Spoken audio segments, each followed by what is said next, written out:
Сергех среде күн Рюбучаска эге доробияны лақтағырыта үлетін сағылыр. Бүгін бейге кепстер темелер бит. Сақа сірінеға научнай кейін ученайдара амма онна томпо улустарыгар экспедицияға сылжан келілер.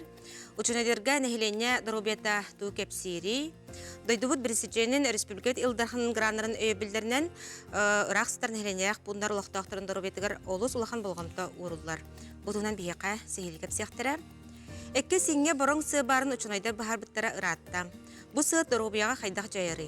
Тыйыс тымныга кене тух ороллагы, керексинер үгүсөлбак чашчылары бейеқа эдер көлөне учунай сәргияга. Ахыр калорин агынар билер кеhe сыга калта хабат яхана билдибет. Саха сергер бу күннерге калории тутуху неделете ытылла турар. Уyu калгатардык огаймакка сытыр хайбыта билдер. Мыныга терапевттерге олорга марафон сагалнанер. Дойдубутугар урата сайдыла жоңга спорт федерацияда сутуртагата бар болбута. Колбура интеллектуальный кехлиге оголору берт стихилахтек спортка сыгырыкка сен. Оголор стихилер алу сэлбах. Бияха тренер, онна холобор болар спортсмен жугас кехите сәргяхтыра. Республиката клиническая балыга перинатальный кинин медиктері кемин инене эрде төрөбүт оголор доробияларын улустарга тиен көрдүлер. Бу хайыскага маннык сагалахын бастыгынан болла. Бу хайдак түмөктөрдөгай. Бутунан эмес тиякпит. Онна доробияларынын качыктак оголору социальный реабилитация эме букатын саңа кайысканан күйүрдө. Көмөгөн адияр жоңго эме улус элбек тухалак эйтинерилер бар булуктара. Онан чаастын ардык кемуста табиһинин бирге болырган арабын студия нөмерин ханатабын агыс 914 279 сүрбекке 62 биһинин бирге бол.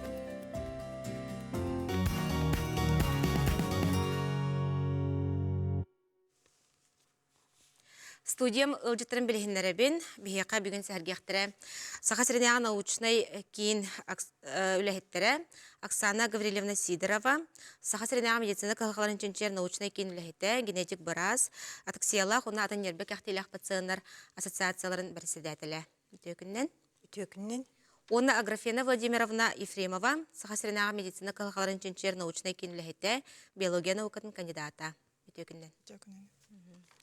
Оксана Гаврилевна жайыттан халықтың бағарауын.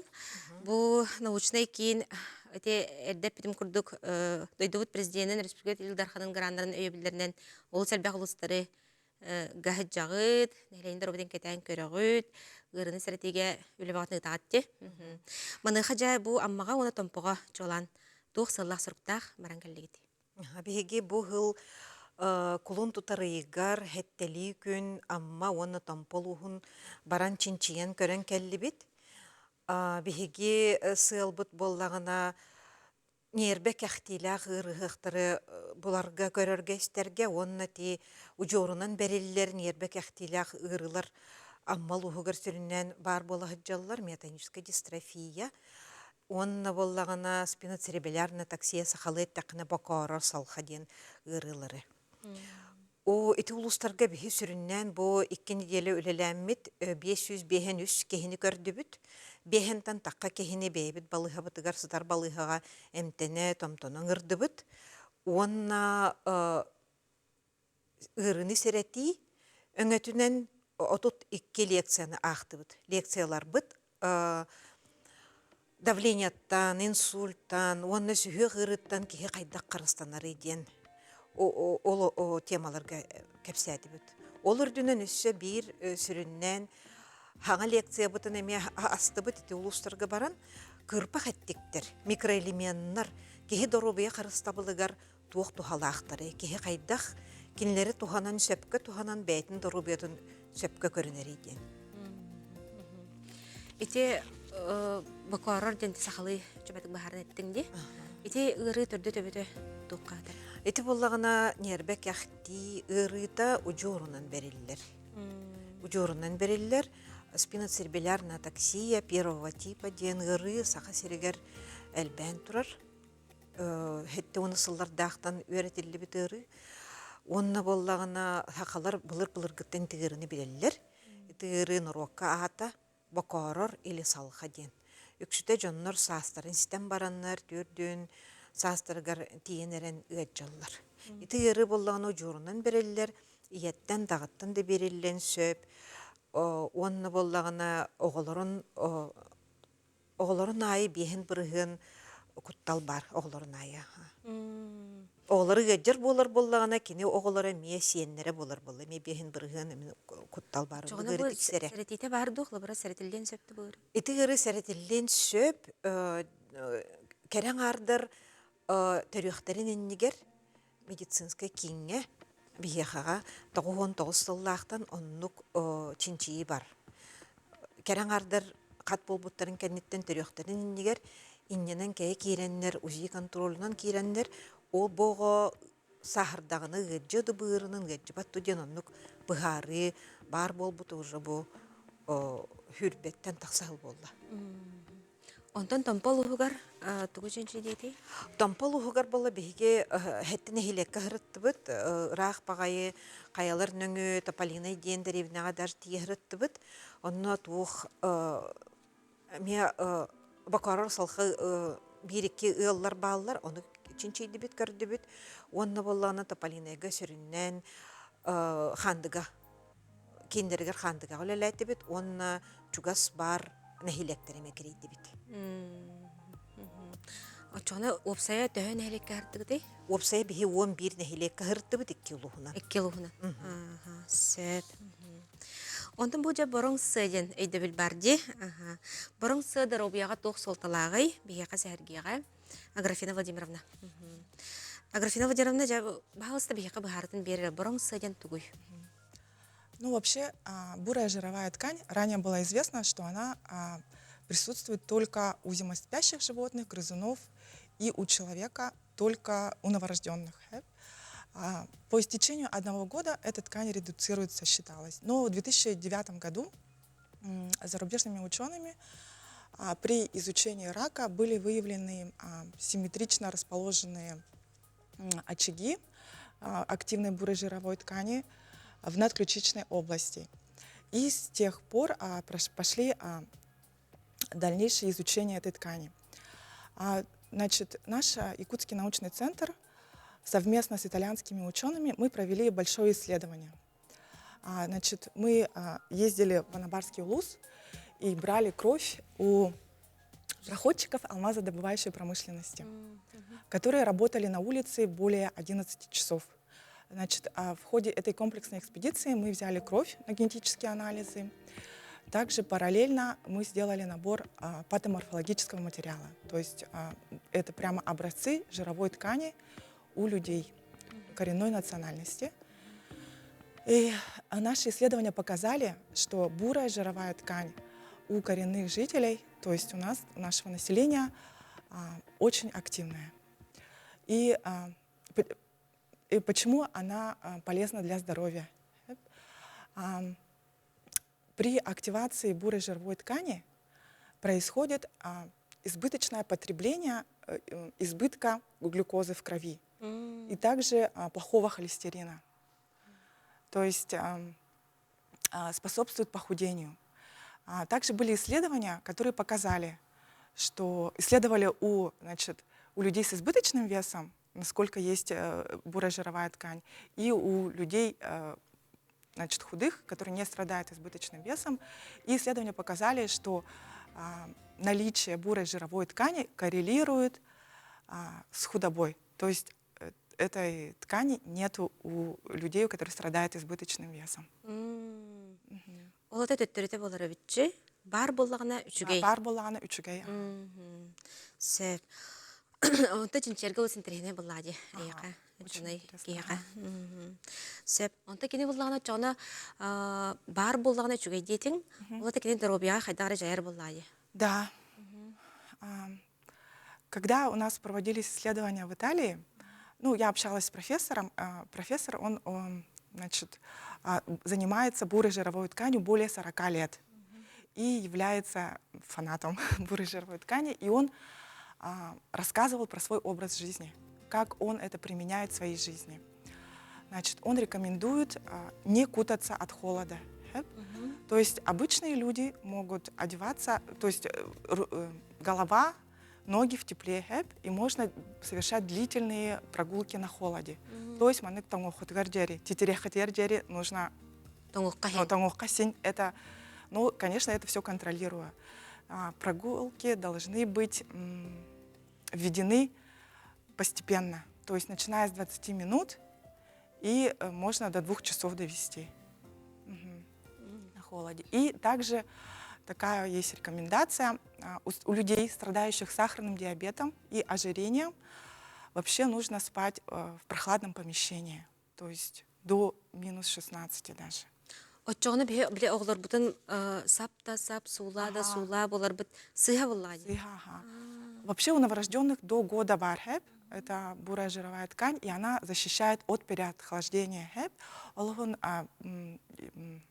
Айылға бәлін тұқида. Айылға бәтінік тұқидауыт, оғылар харыстары. И поэтому детей кутать не рекомендуется. И вообще за рубежом детей не одевают, не кутают, как у нас. Ота бихе айылға бұт білен тұрар тайыз болады бұдан. Ага. У нас вот генетически заложен страх холода. Но на самом деле при разумном, при разумном потреблении холода это может влиять очень хорошо на здоровье. Холод — это наш уникальный ресурс нашего региона. Ондық бәуылады, бихе тымны бұтын тапты бұт. Тымны бұттан құттамат бола хаты бұт. Хәріқтақ білен тұрар. Олар әрі бір тапты бұтчы. Онда те көз аймаға жардық долгутары те біле хылас болута яхан түйәрі хаты бұт. Ойбат бола хаты бұт. Инне қылар ән тұғы бәлеңетай. Похудение — это очень такой, процесс многофакторный, потому что вот избыточный вес, ожирение, он имеет разные факторы, и у каждого человека это очень индивидуально. Есть даже психологические причины ожирения, также есть вот потребление избыточного калорий. Вообще ожирение является сейчас бичом, да, современности, потому что очень малоподвижный образ жизни у нас и доступность легко усвояемых углеводов. То есть наши дети, в основном, да, подростки, у нас просто идешь в магазин, покупаешь и потребляешь избыток калорий каждый день. И поэтому для того, чтобы защитить, чтобы не было избыточного веса, есть вот эти вот 3 истины, которые все говорят, но никто не придерживается. Это правильное питание, подвижность, физическая активность и прогулки на холоде. Вообще для тех людей, которые страдают сахарным диабетом, ожирением, да, и которые уже в возрасте, да, людям, я бы рекомендовала хотя бы начинать спать в прохладном помещении. И еще, когда мы общались с профессором, он спрашивал, как мы живем, да? Мы же в каких-то исключительных экстремальных условиях живем. И он спрашивал, какая температура у вас дома в квартирах. Я говорила, плюс 25. А какая температура зимой наружу? Я говорю, минус 40, минус 50. Он говорит, такая разница большая. И поэтому, да, для нас это уже привычное. Да, и для нас это уже норма, но на самом деле очень хорошо тем людям, которые живут в частных домах и могут регулировать свои температуры дома. То есть плюс 25 дома — это не хорошо для здоровья. Оксана Гаврилевна, онтан ырыны сәретеге тихе лекциялара ақты бүттен әттіңде. Инне қылора тен әхелене бәйті қылора баған атына тәрді бетер қайда қатындек қандық ырыға тоқтырғытын әхе қайта бағарыңғыт лекция ағағаты. Отын бігеге экспедиция бұд составыгар врач-невролог бар, ревматолог жəhеджі бұдетік келуска, онны бұла біраз генетик күрдігмен бәйін баса хеджі бұтым. Онны екке біраз лаборан нақпыт. Лаборан генетик, онны лаборан бәй химик. Кенлер боллағына бұл анкетирование оңыр бұттары. Үйетік бөға бербеттері, онны біле медико-социальный өттүтін көрірген хелененін. Онтон бігеге урок экспедициялар бұт, анкеталарын ұртан көріме бігеге тоқтияна бұт. Бұл әлбәқ нәхилектерге давления, лақ жонлар балылар инсульт, болон сөп құттала олыс әлбәқ. Онны боллағына үксіте давлениялар жонлар әмтерін бірған кебихәллерімнен кәхін іспеттер, или же ағары тұстағы ғылыға ғылылар, харыламы тағылыға ғылылар, онна өйдіғ тұстақтар еті, тұстағы ғылық, мен неге сақырдағы бұрдық ғылық еті барыта, кеге организмлар уыны қатчақтыр. Тәһенең у хатчактанар да чонун давлениеты кийкене үрдән тахсыр боллага ди. Онна боллагына әме ол жыйдыктан көрән туохта түмүк оңор боппут ревматология түнен эме катча калбактен ха сүгө кыргактар эме элбән тураллар бу улустар бытыгар иннигинен эти икки улахан сүрүннән икки реакциялах бут ол давлениятын институттан кие кайда карыстанар иден онна сүгө кырыттан кие кайда карыстанар иден ха комойу хин боллагына эдер оголор сүгөктөрө эчереге жире аксаны элбәнерер. Аны сүйөгін боллағына біле структураты составатын болын аутоиммуннай атынны кеттаққына кеге иммунитеті бәйтін бәйті, күйер бәйтін бәйті сәрилер түгенлері әлбәнерер. Ити олын бе сүйөг ырылары бары инне сығаннақтыр. Ол үрдінен бұл Аграфена Владимир Аппетін күрдік, кырпы қаттектер роллары білін олықанлық тұрар. Улахан вопрос болан тұрар. Кырпақ әттіктері қайдақ бейі салаян бейбетігер туханнан ахылық бұтын сөпкі көрінен өр біремеғі ғыджыбат чөл дұрубия бұтын қарыстанар күрдік. Иннеңінен боллағына әлбәқ нәхилектерге сүріннән еті амма декке. Сәңәрен баға істебіттері әті кырпақ әттіге қайдақ бейбетігер қарыстанан иджахыджар бұтын.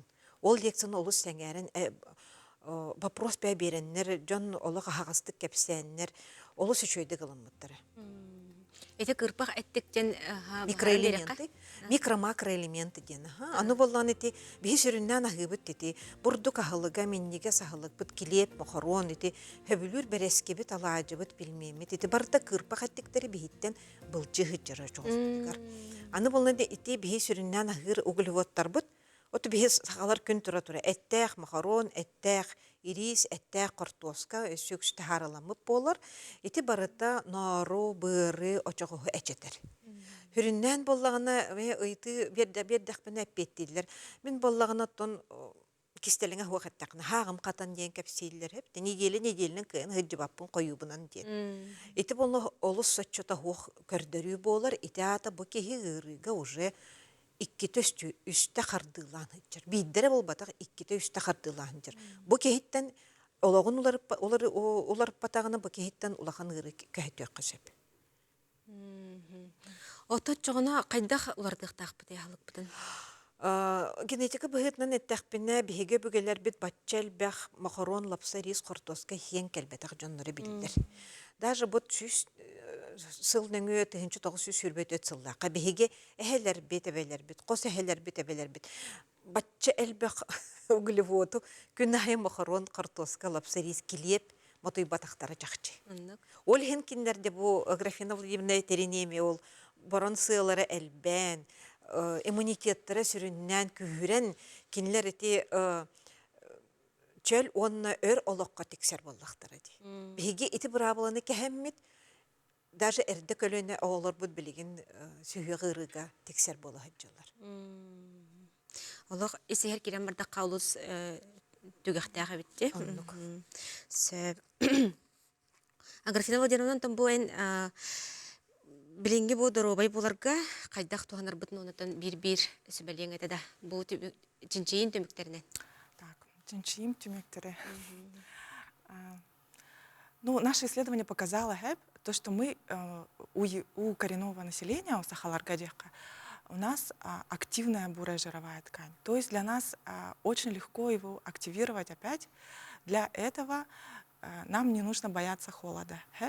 А холода мы должны не бояться и ходить на прогулки. То есть, когда наступает зима, в основном. Сейчас у нас современный образ жизни, как бы у нас есть защищенность, да, какая-то, есть и одежда. То есть нужно одеть теплую обувь, теплую шапку на туловище, потому что бурая жировая ткань находится в надключичной области по всем главным артериям. И поэтому спортивный транспорт, ну, сейчас пуховики доступны, одеваем курточку и недалеко от дома, да, все равно недалеко от того вот Раха Юрга Варбака прогулки нужно начинать с 20 минут. И каждый день увеличивать и следить за своим состоянием. А вот есть еще такое же моржевание, да? Аллар. Но я это пока не рекомендую, особенно людям, которые страдают разными хроническими заболеваниями. Это тем людям, которые подготовлены и психологически, и физически. А те люди, которые вообще страдают там, сахарным диабетом, ожирением, им рекомендуются такие легкие прогулки в начале. То, что сейчас очень многие люди в возрасте занимаются скандинавской ходьбой, вот это вот все можно сочетать. И также самый легкий способ — это спать в прохладном помещении. До минус 16 может быть.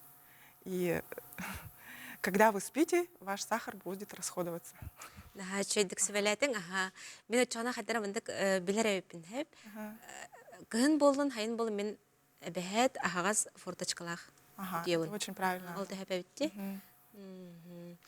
Сөп, дүбін келен бәяғат үшіншейлергіден сырдап бұқытығар. Олыз мақтына бұд. Бұл сақасырынағы медицина қалқаларын үшіншелер научына кейін үләйттері, чонайдара, сөдағаны әлбәқ керексенер, бейқа темелері тахарын істенер, сөдағаны бейдер ойуттығынан әлбәқ үшіншейлер болу тұрдынлар. Білген бейқа бары түттен өйбіл бар. Онан жа иннебет қоту бары бірге олыс стейләқтік дұрубияптығылар бары леқайын дем. Мағаналар бінтерді. Бүгін кәлінже бейқа сәргәуіктер мақтал, көрәчілер бітігер болғайын істеуіп болықтақыд, чонайдар бейқа сөпәлерін, онан салғы бейінен бірге оларға әме болғайын істәрін, білейін қылға сақтылығы бар бұд.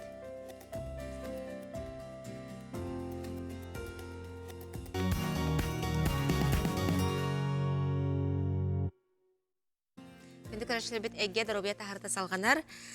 Татьяна Федоровна Габышева ұлжыттыр бейеқа республикатаға клиническая балыға перинатальная кейінен катамныз отделениятын үрдік категориялақ педиатр бұраға Российская Федерация Сахан Республикаты дұрубия қарыстылын тойгуна. Өте күннен, Татьяна Федоровна. Өден күн сыламынан. Әйгі бұжау нұрбаға оны үйе білігі баран кәлігітші? Кәмін инені әрде түрәбіт оғылыру.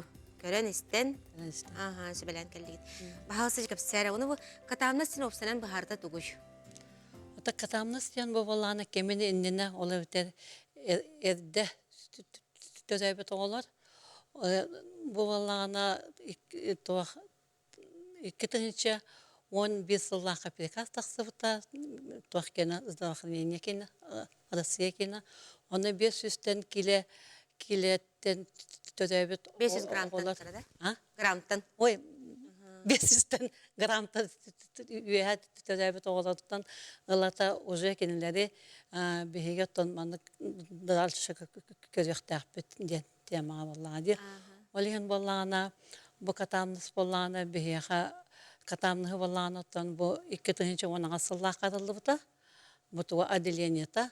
Атақ бігі катамныз болағына туақ сен дальный бастуаққа бастықы отделениеден боласы. Атыңға болағына туаққа Владивостокқа, оны Қабадовскайға, оны кабинетті да барлар. Бейха болағына қолвада отделение. Бұл отделение болағына бейха сылға где-то 700 чеке оға ағар. Олаты 500-тен, олаты бірдерін толалік оғылады, үз састырғадылды, бейге олы ерде түрәбет оғылады, кетен, онына кенелер сайдыларығар анан специально болағына үлені ұтавыд. Олеген болағына оттан уже бұйыл 6 сыл бұд болла. Оны болағына бұйылғы сылыттан бейға бұл илдар қамбыт Россия кені декерген сылынан белдерілі біте. Онна бейге бейбіт илдар қамбыт Айсен Сергеевич Николаев әме оға сылынан білдері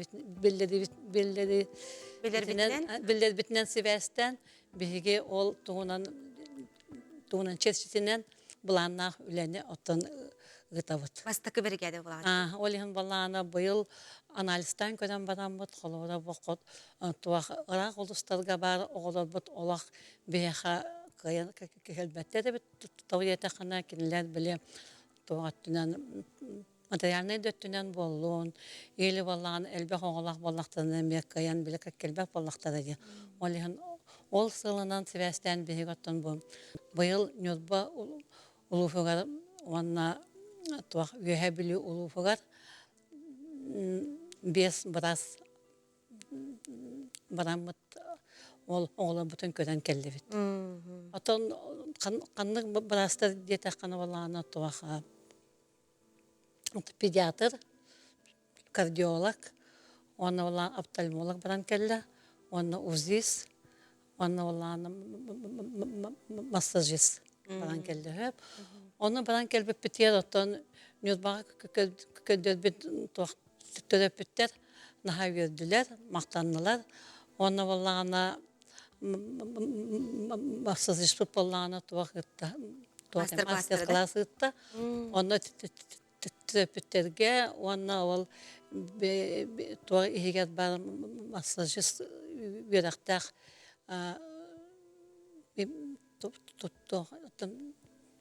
медбратка бұл оларға анан қайдақ классический массажтары оларға өретті. Ол ең болағына нахат мүмкіндік әртін ехеттіқпіна астанылар ақан мейқа келенер оттан мақтанылар. Оны тағынан болағына оттан туаға бейге ол аңандас оғылары әді көккелбәті бет, кенелері жондан ғытты кәпсетті бет, бұғылар бұтым тоқтарын сайдыларын көдді бет. Оны болағына бейбет білехеттер бітегер анамыд специально әмет уақытты бұд лекция беседа күрдік. Оны кенелерге кенелер әме біле етіндік оттан туаға отделение билен бұл саңа баллади, олихан баллана истенлер бихи туақсаллақ бұтын, содықтақ бұтын, болғайын ехеттілер, онна меттен мақтанылар. Дальше дағанаттан кәліңі темек атын ұлыстарынан әме бадаққанады ген сөбілен әттілер. Оты үйе білуге әме ғырытты бұд, оны үйе білулер әме шөй баты көрістілер. Әме оңыларын көрді бет, әме онық жүйверетті бет, массажка, онық ұсқы специалисті бұд көрділер, кардиолог біраз бұд көрді, окулист бұд көрді, озис бұд әме көрін. Надалақ туақтарын ұлылар, бәлерін надияр апудақтырар. Онықтан сарық оңылар бұдын, манна туаққа бәйветерін ұттаты бұд, сарықтарын болағына туақ мессантарға ұталы бұд. Ұталан демет оттан әтті бұд. Рекомендация вердейді. Рекомендация вердейді. Bir katamda spotер болағына оттан туақ тек қойбей. Туақ ұске специалистері тағынан бейеқа дневной стационар ден бар. Оны та амбулаторна бейеме біле оғылар бұтығар туақ оңысты бұд. Массаж, физиолечение, оны туақ лечебная физкультура оңыды бұд. Оның қолы бұра бұл, оны тағынан даже біле туаққа радуамға саңға түттер әбіт оңыларға патологияға көреспет оңыларға даже онда кейденлер сөбелен әттіқтерінде біраз бұт көрен баран, онда баран әме массаж оңылдықтарында бұғылар бәлері чувствительныйдара ұлатан әме атын реакциялар болалар. Сәп, Татьяна Федоровна жібігін кәлін бейеқа бұйлағатан қамнаскытын сырдап бұкытығар. Бұл қайысқаға бастықы бригада болаңғыд, бұл нұрбаға, үйе білуге олыс жүгәддік, кәмініне әрдетер әбіті олыру. Көрін кәлбікетер мақтына бұд, коллегаларғар тердәрің, көрсек қадері. Здоровый образ жизни. А что же это такое? Режим питания. Тут правило очень простое. Поменьше опасных продуктов, жиров, майонеза и тортов. Добавь овощей и фруктов и подружись со спортом. Избавься от вредных привычек. Бегай, плавай, катайся. Помни о гигиене и от души улыбайся. Здоровый образ жизни подходит взрослым и детям. Попробуй и стань примером коллегам, родным и соседям. Хотя 60% россиян и считают, что следят за своим питанием, однако каждый пятый не задумывается над тем, что есть. И только 7% придерживаются рациона здорового питания. Сбалансированный рацион должен состоять из белка, жиров и углеводов в достаточном количестве. Отдавайте предпочтение сезонным овощам. Употребляйте фрукты в качестве десерта и перекуса. Ограничьте сладкую выпечку. Исключите из рациона переработанные продукты. Избегайте употребления сладких напитков. Минздрав утверждает, ты сильнее, когда знаешь, что ешь. Күнді көрәштербет білеген медицина санонларын істебет. Республикатағы қарақ балатын бірастыра Донецкая Народная Республика алелесіл жыллар бігеге ерін қалатта қанялар бұд, кейе қойыққа дере дыныр лоқтақтарын онына анал баяны жайы бойыттарын әмтелер операцияларын оралар. Операция кемегер кендер арас кәрем ұзғын құлбанлар, өлерігер көмілігіндерелер, барыларғар өте жайылағын бәлетелер. Саңа онқа кен бастықы пациентларын олонны 5 күніттен көрін сағылабыта, күн бүгін барға кенге үлі көстергер, бірастар нонно сәтте тұхыншыдан тақса пациенттер көрділер, поликлиникаға өгес әлбәқ специалист, клинический стационар, лабораториялар, искені тұры әмінен терапия отделениялары әме саңа жиға көхіннер үлілән сағыладылар. Россия выставка форумға Саха Республикатын Дорубия Қарысталы Министерствет министрі Лена Николаевна Фанасьева Саха Сәреттен делегация составыға Дорубия Қарысталығыр проекттері оны стихилері презентациялады. Үріні сәреттейіне онқа сұлыс посайдытын медицина көмөті табыға стүрген тейімте боларын чарботын белетәтілер. Выставка форум атын регионлары кытары опыт атастағыта себәстері беоргөтүй бұғытнан барда. Саха сергер кетенче сүрбе сылтан нәһелене дробиятын беоргөтүү регионнага программа үлелер, чөл олого олоксуту, дробияга сулак төрөттөр серети, бастадан туран бәйеп бетнестак сыгын өйдөтүү, куган жалыктардан аккастар терәһиннәре бары кайыскаларынан күһүрдәргә бу программа ыяр. Быйыл регион муниципаль терилеләре сүз биргән бу программаны олокка килдереләре күтүлдер. Республикада кесемердәк балыга ихинен хирургдар мобильный бригадалары нюрболугар үлеләтләр, эндопротезирование, ринопластика, холецистектомия, онтан датын операциялар оңырдылар. Медицинер дүктәһымнах көмөтүн оңырорго нюрбага барыкых барден мобильный хирургическая бригада халаячта Зарап Саакян единлерде. Күнді көрәшілер бит, әйге дорубия тахарта салғанар, салғы Доробияларның қатшықтақ оғылыру реабилитациялар республикатяға кейін Салаячы Зинаида Максимова социально-инновационный проекттар күрәқтергер каяннар особым семьям открытые возможности ден проектінің бұл доробияларғар қатшықтақ оғылыру жәлергер социальная реабилитация көметін оңырыр болулар.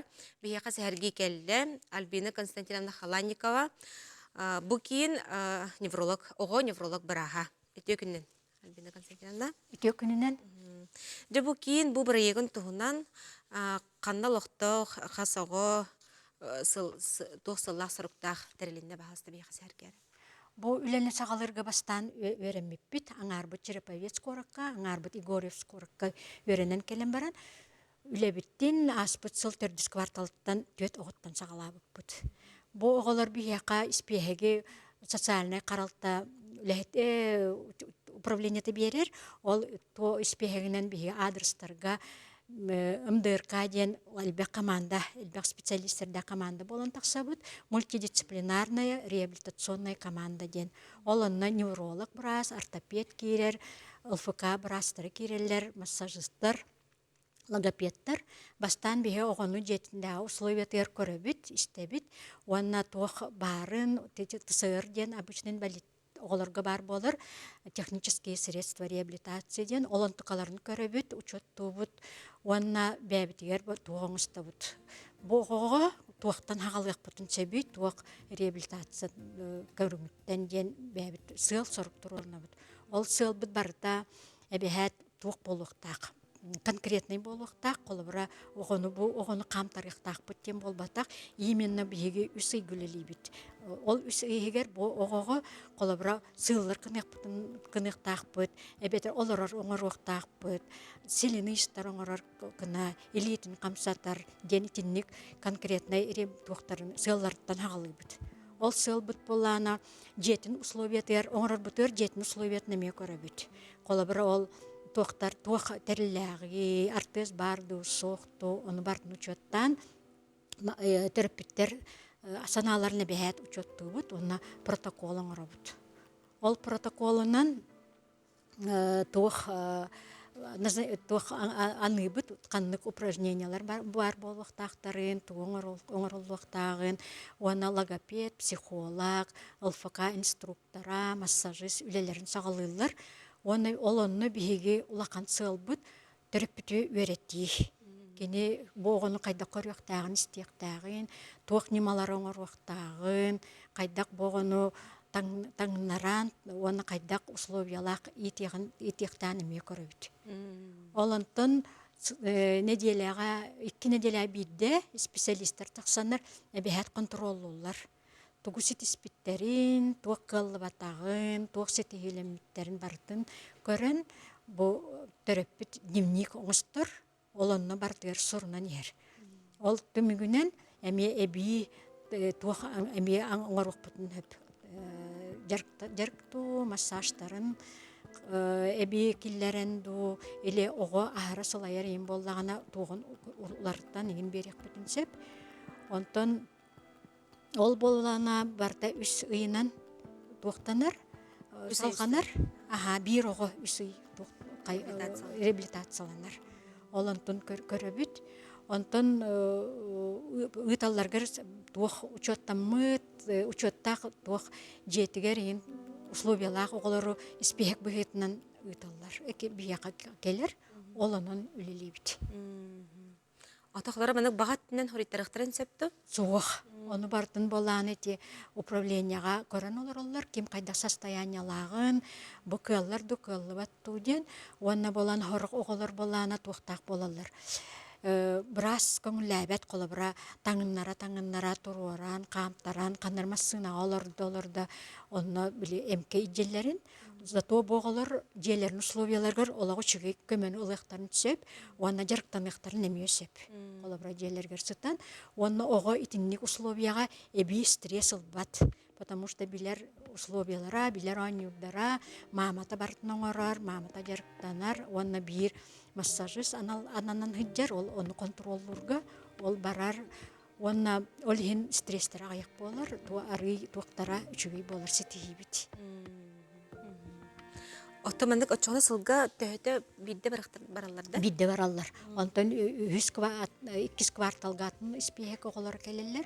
Онтон бұл сағалағымыт. Олхин біле тұғын келен білбәппі туар бағар оларды кейрен сөп. Оны білен теннік оғылар хаңаттан хаң оғын олы бұд. Алтағы бүтті 2 оғы туқту хынжар, жарықтана хынжар. Атақ біле төрөппүттер туқтқа массажка веренне биттен улахан билетиллер, уанна психолог үлетін хөбіләтілер, потому что эти психологтар бәхәт төрөппүт туған хастайнет неме учеттулар. Тоғы детаққа төрөппүт ырақан хастайнела оғылақты төрөппүттер бар стресска айдалар. Стресс бүт бүгін бар хасын ахар состояние бол батақ айты сылы-сылынан барған сөп. Ол стадияларынан көрін психолог төрөппүтік кіттами үлелер. Оғыны қайдақ итерге, көрірге, қарайырға. Социальная реабилитация женер бұлайды? Социальная. Онтан ите туық бұд массаж бұд, физкультура, туықтара физической реабилитация көріңнері. Сөп, алыс жүгей. Онтан ите неврология төтігер бұдан олыс жайыта білдер бағы бұллады бәтті, төхірі кемінен көстер бұллады бәтті. Тоғы детекқа неврологической оғылар күсілері сатан қамсабаттар, қампаттар, олар баттар, сұрықтары ұлатында барын бәйлен көйін көрінмет оғылар. Ол ең бәйіні көрінерге, демектенерге, ахырға, лоск прибордарын ахылыққа приборы қайдақ тұттарға мейверетелер. Онна бұ оғыны саңырдықтақ бүткен сыл болбат, бұ оғы бастықыттан қолабыра туар дұрған тахардың, силін үйігінің, олар орғы өреннен ден сыллақ сұрқтағы үлейбіт. Сөп, олыс жүгей. Наға жөй сағалағын бұл бұд, бұл специалисттарға, медиктерға, мақтал бұдын тердебіт көрсек қадер? Көрсек қадер. Магазину женской одежды «Элис» исполняется 10 лет. И в честь этого вас ждет большой розыгрыш призов с общим призовым фондом в 500 000 рублей. Приходите в новый «Элис» и выиграйте главный приз – шопинг на 100 000 рублей. «Элис» – торговый центр «Оптимист». Беребит салганар нутрициология ахлык тугунан наука. Бихеке здоровое питание для всей семьи ден бу марафон тугунан сәһәрге келлилер. Анастасия Дмитриевна Савина, нутрициолог, медицина науканың кандидата, доцент. Текінен. Оны Нюргияна Равана Гольдерова, Максим Кирович Амосов, атны медицина институтын магистрана. Тегілі. Анастасия Дмитриевна жайттан ағылыққа, тон учылы бұл термин бұғытнан рациональное питание денер боллади бітті, термин бұғытнан. Солта талу сылахан, оны тон ордық бұл кәліңге кемге самы өрдік тәхімге бұл ағылық темете, ордық боғылар дұровилар ғырсығынан өйенерді. Маны қажа әйге бұл марафон сағылатығыд, бұл марафон кемнеққа тоққан анары, кені сылы саруға бағысты бейқа білейіндері. Да, действительно, в нашем учреждении, Республиканском центре общественного здоровья, с 2021 года работает школа здорового питания. Именно с расчетом на население нашей республики. И в рамках этой школы мы с 2022 года начали проводить такие марафоны, месячные, полуторамесячные марафоны для населения. Именно по основам здорового питания. И в этом году, в связи с тем, что вот год детства, год семьи, мы решили взять на марафон уже семьи, имеющих проблемных детей, детей с ожирением. И особенность марафона заключается в том, что марафон будет проводиться в течение 6 месяцев, потому как зайдут дети уже с проблемами, и, конечно, им нужно будет более такое длительное сопровождение специалистов. На марафоне мы сопровождаем врач-диетолог, нутрициолог и психолог. Потому что, почему именно марафон? Потому что лечение детей с ожирением имеет только один подход. Это не медикаментозный, это изменение образа жизни и внедрение принципов здорового питания и повышение физической активности. И так как цель марафона – это как раз профилактика факторов риска развития хронических неинфекционных заболеваний у взрослых. То есть, вылечивая детей с ожирением в детстве, мы, в общем-то, в общество внедряем людей уже со здоровыми пищевыми привычками, которые уже будут знать, как поддерживать свой нормальный вес. Онто бұл хеге кетен көрбүкітінен бұл маннық ойу ден диагностақ оғысаны әлбәға бітті. Если взять такую статистику, дети до 11 лет встречаются, каждый 5-й ребенок это у нас девочки, и каждый 6-й это у нас мальчики. Но в подростковом возрасте уже девочки более-менее там снижается процент, среди подростков каждая 10-я девочка страдает избыточным весом, а вот среди молодых людей каждый 5-й, 6-й ребенок тоже страдает избыточным весом. Отын бұл оғыға мандық диагноз тұрар болағына, білген тұрарды жай кіргенден үйректері бартан тұсағалылар болады. Манығыға құлыбыра бұл терапевттер тұғы сығығылар. Ну, конечно, потому что все привычки формируются в семье. И не просто вот путем нотации, норовоучения, да, а именно на примере родителей. И понятно, что пищевые привычки тоже формируются в семье. И это начинается буквально с раннего возраста, с момента, когда мы вводим прикормы. И, к сожалению, вот сейчас идет такая тенденция, что в виде прикормов мы даем детям порошковые каши, даем овощные, фруктовые пюре, фруктовые соки. В общем, детское питание, где содержание сахара, в общем-то, более чем достаточно. И ребенок, начиная вот с периода раннего возраста, привыкает вот к этой сладкой пище. И потом натуральная еда с общего стола кажется невкусной. Да? И ребенок сопротивляется, и родители порой идут на поводу своих детей и продолжают кормить фастфудом, практически получается, доставкой, пиццами, колбасками, сосисками, макаронами, рисом и так далее. И идет вот такой порочный круг, формируется такой углеводный западный тип питания. Ребенок практически подсаживаем на углеводы, и он вечно голодный, вечно хочет кушать. Так? И бывает очень трудно порой поменять привычки. И здесь, конечно, требуется такой подход такой научный, и родителям надо дать эти знания, научные знания о том, как должны мы питаться правильно. Ол тәтін түрген углеводтары кычатықтағы өппеттен өйдәтімін. Да, да, да. Именно мы должны снижать потребление сахара и маргарина. Практически любая магазинная выпечка – это сахар и маргарин. И плюс еще большое количество соли и разных пищевых добавок. Поэтому их должно быть ограничено в рационе ребенка. В каждый прием пищи должны быть белки, особенно животные белки. Это мясо, птица, рыба, яйца. Также должна быть пищевая клетчатка. Это уже медленные углеводы, да? Это зелень, это овощи, это фрукты, ягоды. Ну и полезные жиры, именно животные жиры. Сливочное масло, сыр, сметана, сливки. Вот это яйца, это все должно быть в рационе ребенка ежедневно. Молоко, молочные продукты. Онтан бұл марафон кәмегер оғылар дұробелары қайдақ ұчоттаныры, арас-арас тұруқтағы олар кәйдер.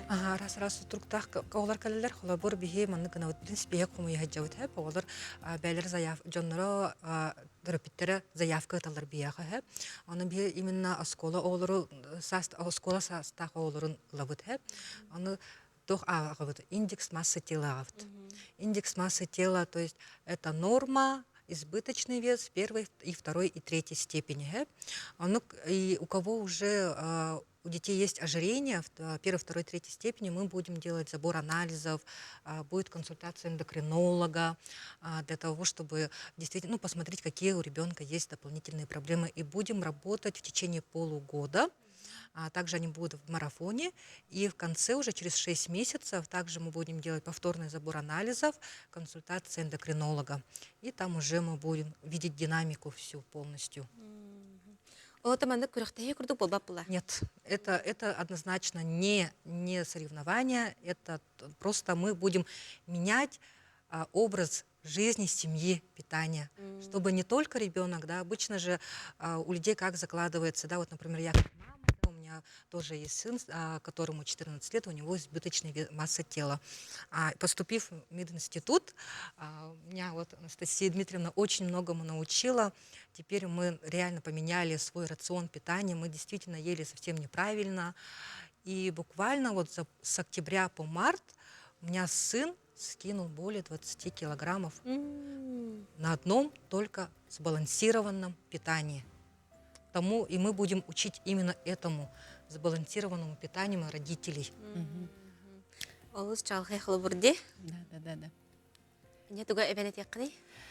Ну вот как раз в марафон войдут родители, понятно, да, это может быть мама, это может быть папа, они могут войти вдвоем, могут туда войти еще бабушки, дедушки, которые, в общем-то, и готовят это все, да. Также по желанию могут войти подростки. Здесь, значит, марафоны мы будем последовательно, постепенно менять, значит, образ жизни, вводить коррекцию питания, повышать двигательную активность. И это будет все под сопровождением еще психолога для мотивации и так далее. И разработали специальную программу, состоящую из 10 шагов. 10 шагов, то есть один шаг, одна технология здорового образа жизни или здорового питания. И мы с частотой одна технология в 2-3 дня об этом все рассказываем. Это будет даваться информация в чате, это будут проводиться вебинары. Так, и будут даваться домашние задания каждому шагу. И, значит, родители будут, то есть дети будут выполнять эти домашние задания вместе с родителями. И в том числе будет ежедневный разбор вот, рациона каждого ребенка, индивидуальный разбор, для того, чтобы научились они сами составлять себе вот эту тарелку, здоровую тарелку питания. Сәп көрәштербет ыйталлар өтө күннен эти марафонга кайдак суреттер ыктын сөбүй денинде келди. Эти марафонга бул манна биен номер бүтүн бербиппет бегущая строкага бар бияха бахалыста суруюн эриен бие ол марафонга эхитне суруюкпут. Каса оны ыларга буланнакыдай? Төсөсөн такса оонылык бүтүн барыбыт. Касага хуриттарда? үсі соғы күрдік сүрүйтарда. Олататтан Да, набор Иногда еще дань. продолжается в течение этой недели. В течение этой недели мы будем еще набирать. Конечно, не только мы 400, если больше заявок будет, конечно, мы будем их всех принимать, мы никому не будем отказывать. Если даже у ребенка нет избыточного веса, мы все равно возьмем их на другие марафоны, потому что мы же не только ограничимся этим марафоном. В будущем у нас еще много каких будут проектов. Да, и мы заметили, что записались родители у детей, у которых нормальная масса, даже дефицит массы тела. Да? Это, в общем-то, хороший сигнал. Это говорит о том, что родители обеспокоены состоянием здоровья своих детей. И вот именно для таких детей мы тоже параллельно будем делать марафон, который будет длиться месяц-полтора месяца. Тоже будем обучать азам здорового питания. То есть никто без внимания у нас не останется. Сөп. Төлі бір дәқ төген ейталар, көрәшілер бі?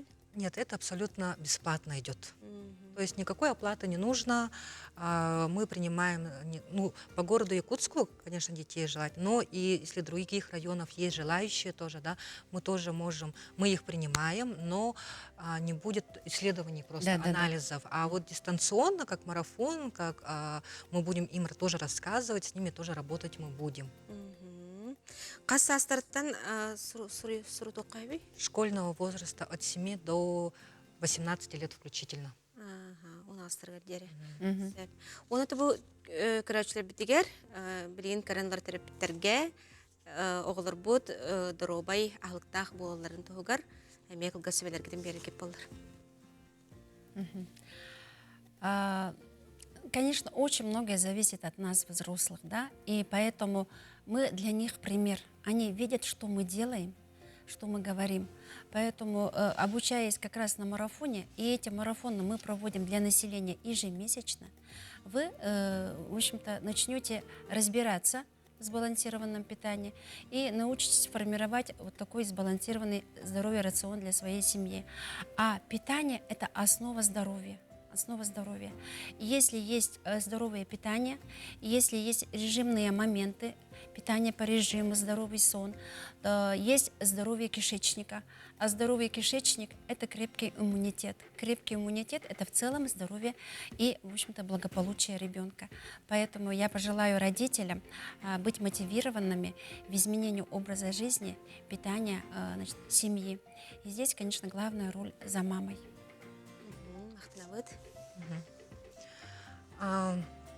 Ну, конечно, я хотела бы, чтобы каждый родитель поддерживал своего ребенка. Обязательно, конечно, нужна психологическая поддержка родителя. Не просто говорить, ты должен похудеть, ты должен соблюдать правильное питание, ты должен сидеть на диете. Нет, это, конечно, к сожалению, так не работает. Я сама, как мама, об этом говорю, я тоже сама через это прошла. Я когда говорила, заставляла ребенка говорить, не ешь хлеб, не надо кушать пирожки, хватит это. А я сама при этом покупала хлеб, сама готовила эти пирожки, жарила оладушки, да. То есть у меня на столе все это было. Мы должны посмотреть, наверное, себя со стороны не как родитель, как ребенок. Мы должны быть для наших детей друзьями. Мы должны понять их, что они хотят. И, конечно, мы должны их поддерживать психологически, морально. Мы должны, конечно, поддерживать ребенка, больше проводить время со своими детьми. Обязательно надо гулять со своими детьми хотя бы 1 час в день. Просто прогулка по городу, общение. Да? Быть не просто родителем, а быть другом для своего ребенка. Тогда ребенок откроется, тогда ребенок будет доверять, и тогда ребенок будет видеть то, что на примере родителей он будет, как сказать... увидит результат, да. Увидит результат. Раз мама цветет и пахнет хорошим настроением. Примером мы должны быть своим детям. Бүгін кәләнжі бейеқі сәхіргәуі кетігер, бұл марафон олы сетихилях болын, әлбәқ өгіз терапевтер күттістінлер, өтет өміктер кәлі тұрдынлар, онына көрсек қадері дейбді. Все, ходили. Спасибо большое.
Иногда тот самый момент, который может изменить всю твою жизнь, случается в самых простых вещах.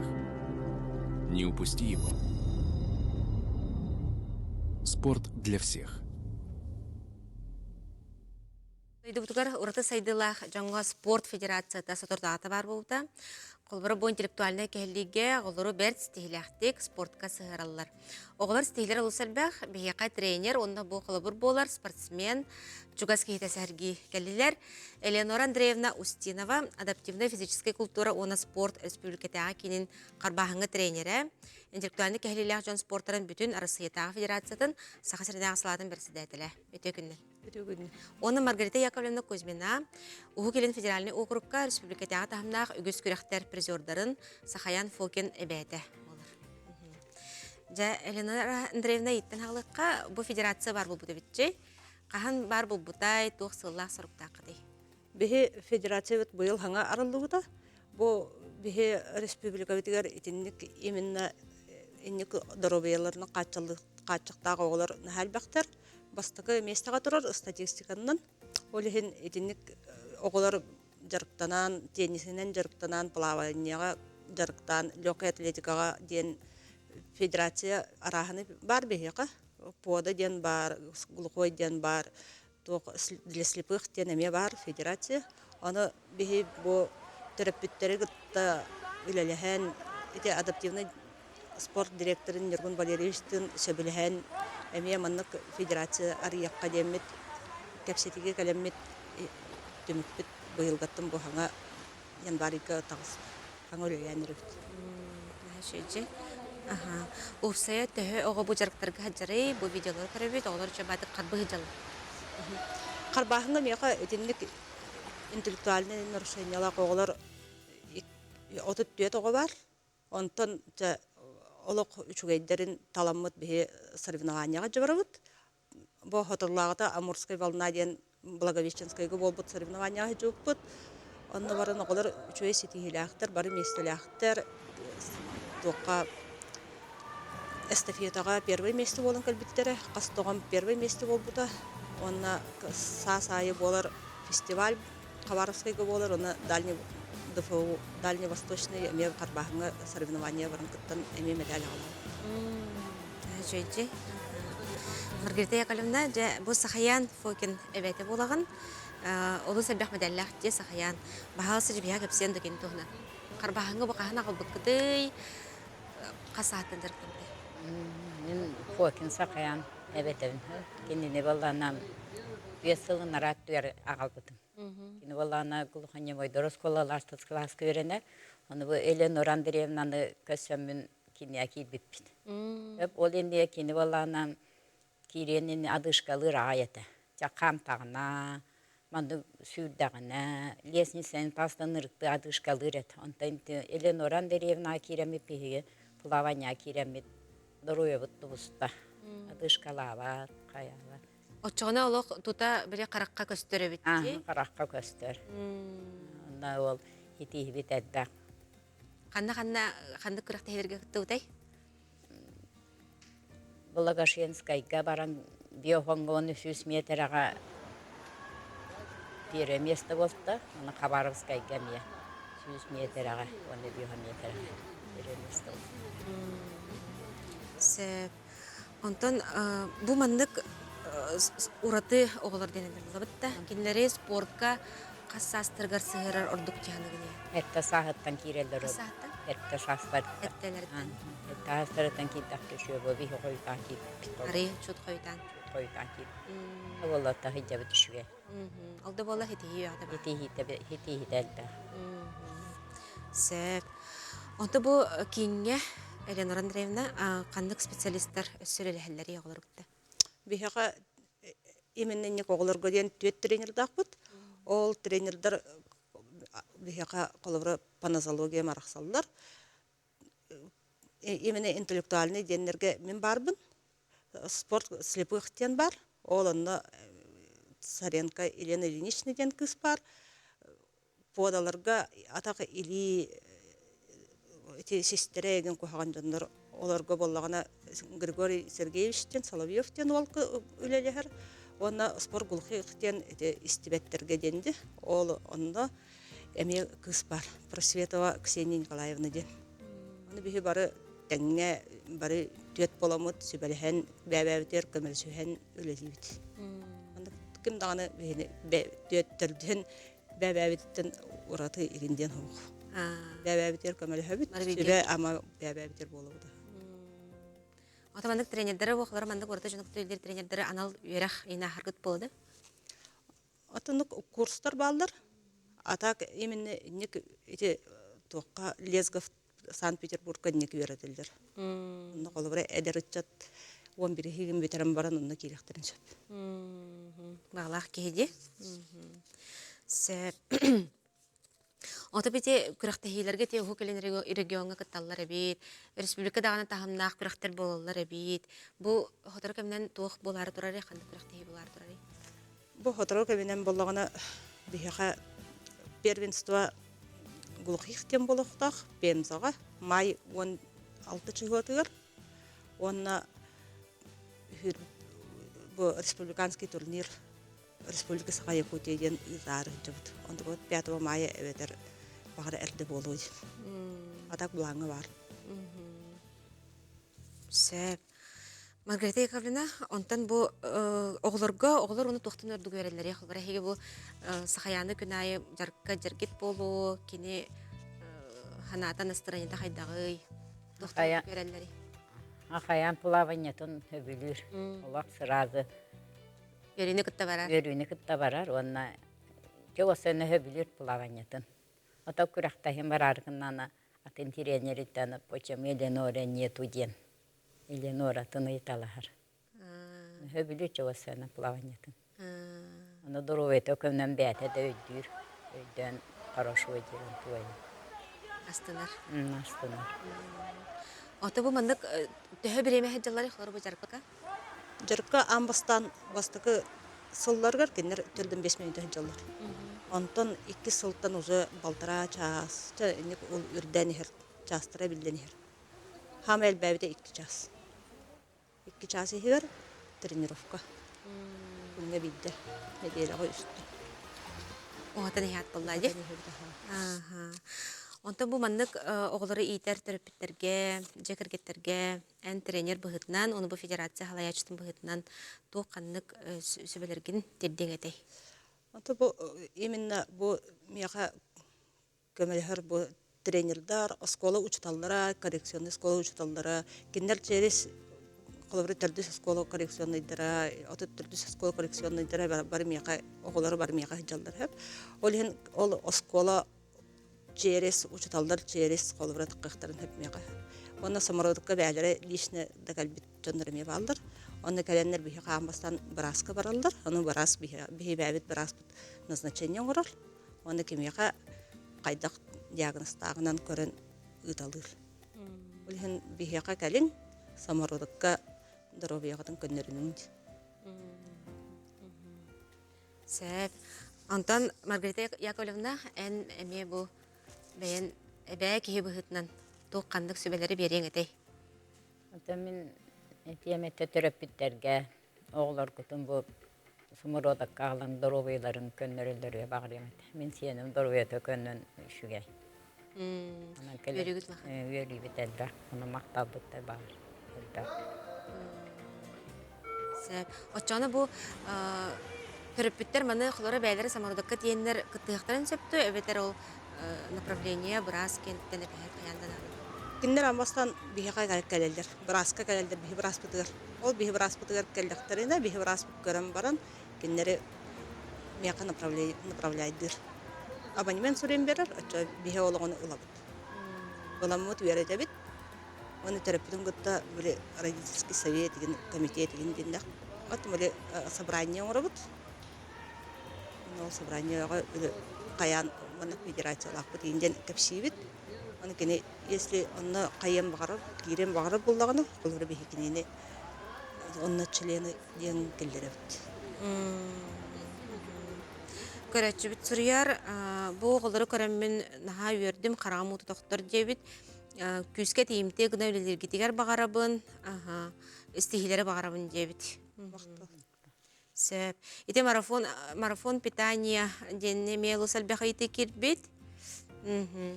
Сөп күнді ылжыттар бұд, бүгін келенже бейе қабу бейағат лағата қамнаскын сырдап бұкытыгар, боғылар бұд тұстарғар өлі қамсыты жыргыт ехен барға мақталбытын терді бит. Өсі дағына әлбәқ стихилер, кайылы кәй тұрдыңдар. Әтенге болу қайын, оны көрсек қадері жебет. Күнді көрәшілер бет, манан беребет түміктендер, көрсек қадері.